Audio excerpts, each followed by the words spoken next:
بسم اللہ الرحمن الرحیم۔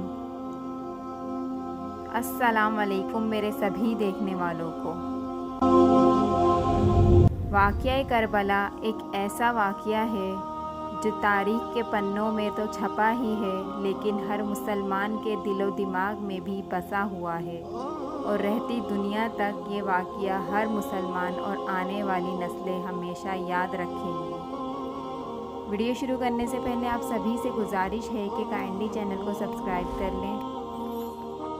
حضرت امام حسین رضی اللہ تعالیٰ عنہ کی موجودگی میں ایک مرتبہ حضرت امیر معاویہ رضی اللہ تعالیٰ عنہ کی محفل میں اعلیٰ نسب شخصیات کا ذکر ہو رہا تھا۔ حضرت امیر معاویہ رضی اللہ تعالیٰ عنہ نے فرمایا، کیا تم لوگ جانتے ہو کہ وہ کون شخص ہے جو اپنے والدین، نانا اور نانی، چچا اور پھوپھی، خالہ اور ماموں کے اعتبار سے لوگوں میں سب سے زیادہ عزت والا ہے؟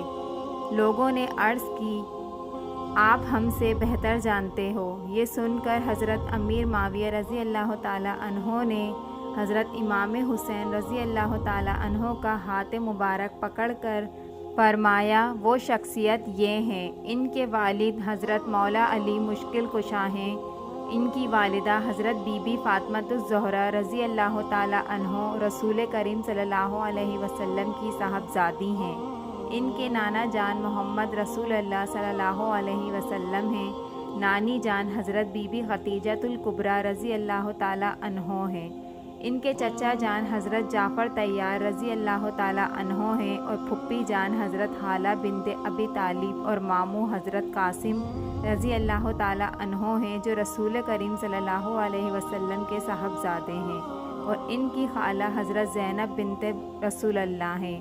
یہ سن کر مجلس میں موجود تمام لوگوں نے کہا، آپ نے بالکل سچ فرمایا، اللہ رب العزت کی ان پر رحمت ہو اور ان کے صدقے ہماری بے حساب مغفرت ہو۔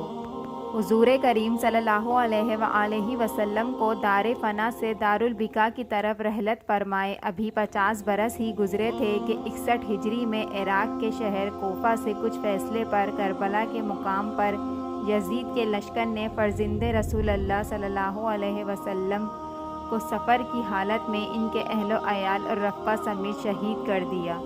خلافت راشدہ کا 30 سالہ دور حضرت امام حسین رضی اللہ تعالیٰ عنہ پر مکمل ہو چکا تھا، اور پھر بادشاہت کی ابتدا حضرت معاویہ رضی اللہ تعالیٰ عنہ سے ہوئی۔ جب 60 ہجری میں حضرت سیدنا امیر معاویہ رضی اللہ تعالیٰ عنہ کا انتقال ہوا اور یزید ان کا جانشین بنا، تب تخت حکومت پر بیٹھتے ہی اس کے لیے سب سے اہم مسئلہ حضرت سیدنا امام حسین رضی اللہ تعالیٰ عنہ، حضرت سیدنا عبداللہ بن زبیر اور حضرت سیدنا عبداللہ بن عمر سے بیعت لینے کا تھا، کیونکہ ان حضرات نے یزید کو امیر معاویہ کا والی عہد تسلیم نہیں کیا تھا۔ اس کے علاوہ ان حضرات سے یزید کو یہ بھی خطرہ تھا کہ کہیں ان میں سے کوئی خلافت کا دعویٰ نہ کر دے، اور اس صورت میں انہیں عراق میں بھی بغاوت کا سخت اندیشہ تھا۔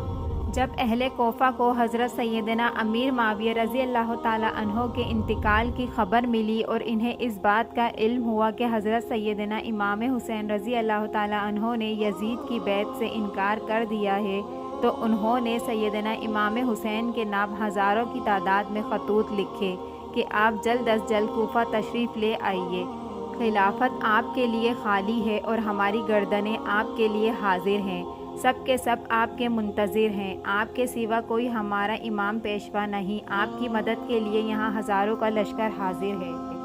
حضرت امام حسین رضی اللہ تعالیٰ عنہ نے جب اہل کوفہ کے خطوط میں ان کے جذبات، عقیدت و محبت، جان و مال قربان کرنے کی تمناؤں اور کوفہ آنے کی التجاؤں کو دیکھا، تو فیصلہ کیا کہ حالات معلوم کرنے کے لیے پہلے اپنے چچا زاد بھائی حضرت مسلم بن عقیل کو بھیجا جائے۔ چنانچہ آپ نے انہیں اہل کوفہ کے نام ایک خط دیا اور فرمایا کہ آپ کوفہ جا کر خود براہ راست حالات کا صحیح اندازہ لگا کر ہمیں اطلاع دیجیے، اگر حالات سازگار ہو تو ہم بھی آ جائیں گے، اور اگر حالات نامناسب ہوں تو آپ بھی تشریف واپس لے آئیے گا۔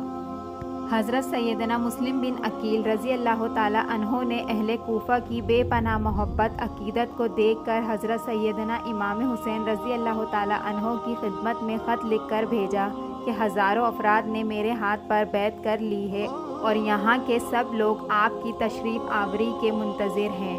حضرت امام حسین نے اس اطلاع کے بعد کوفہ جانے کا عزم کر لیا، اور ادھر کوفہ میں جو فساد برپا ہو چکا تھا اس کی آپ کو اطلاع نہیں ہوئی تھی۔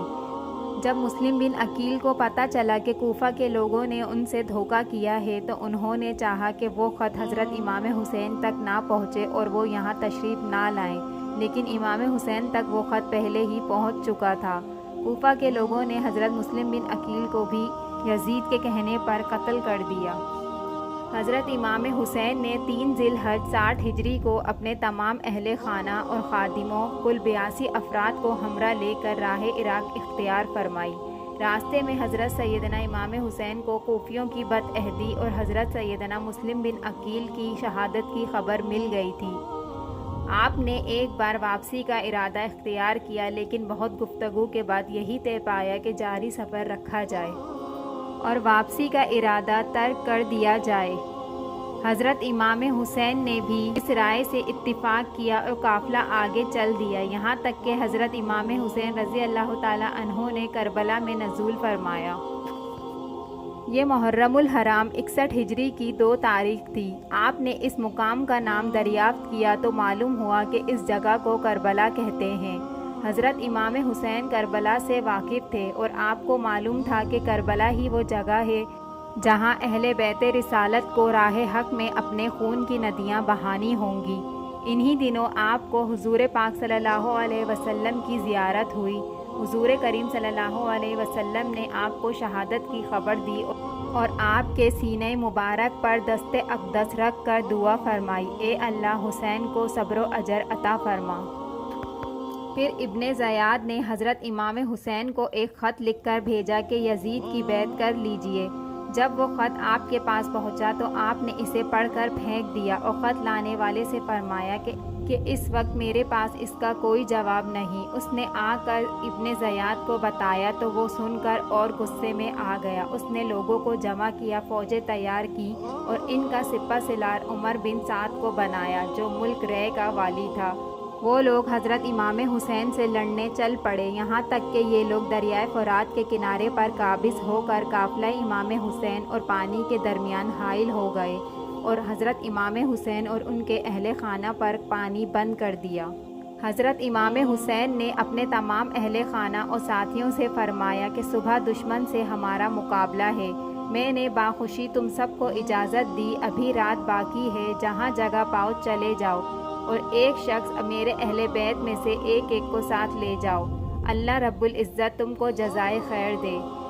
دشمن جب مجھے پائیں گے تو تمہارا پیچھا نہیں کریں گے۔ یہ سن کر امام کے بھائیوں، صاحبزادیوں، بھتیجیوں اور عبداللہ بن جعفر کے بیٹوں نے عرض کی کہ ایسا ہم کس لیے کریں؟ اس لیے کہ آپ کے بعد ہم زندہ رہیں۔ اللہ ہمیں وہ منحوس دن نہ دکھائے کہ آپ نہ ہوں اور ہم زندہ رہیں۔ یہاں تک کہ ابن سعد نے اپنے لشکر کے ساتھ امام حسین اور آپ کے رفقا پر حملہ کر دیا۔ آپ کے رفقا و احباب اور برادران ایک ایک کر کے شہید ہوتے چلے گئے۔ تقریباً 50 سے زائد افراد شہید ہو گئے اور بالآخر حضرت امام حسین رضی اللہ تعالی عنہ کو بھی بڑی بے دردی کے ساتھ شہید کر دیا گیا۔ حضرت امام حسین رضی اللہ تعالی عنہ نے آخری دم تک بڑے نڈر اور بہادری کے ساتھ ان یزیدیوں کا مقابلہ کیا۔ بالآخر ایک بدبخت نے آپ کے سر مبارک پر وار کیا۔ آپ نے اللہ کے حضور اپنا آخری سجدہ ادا کیا اور شہید ہو گئے۔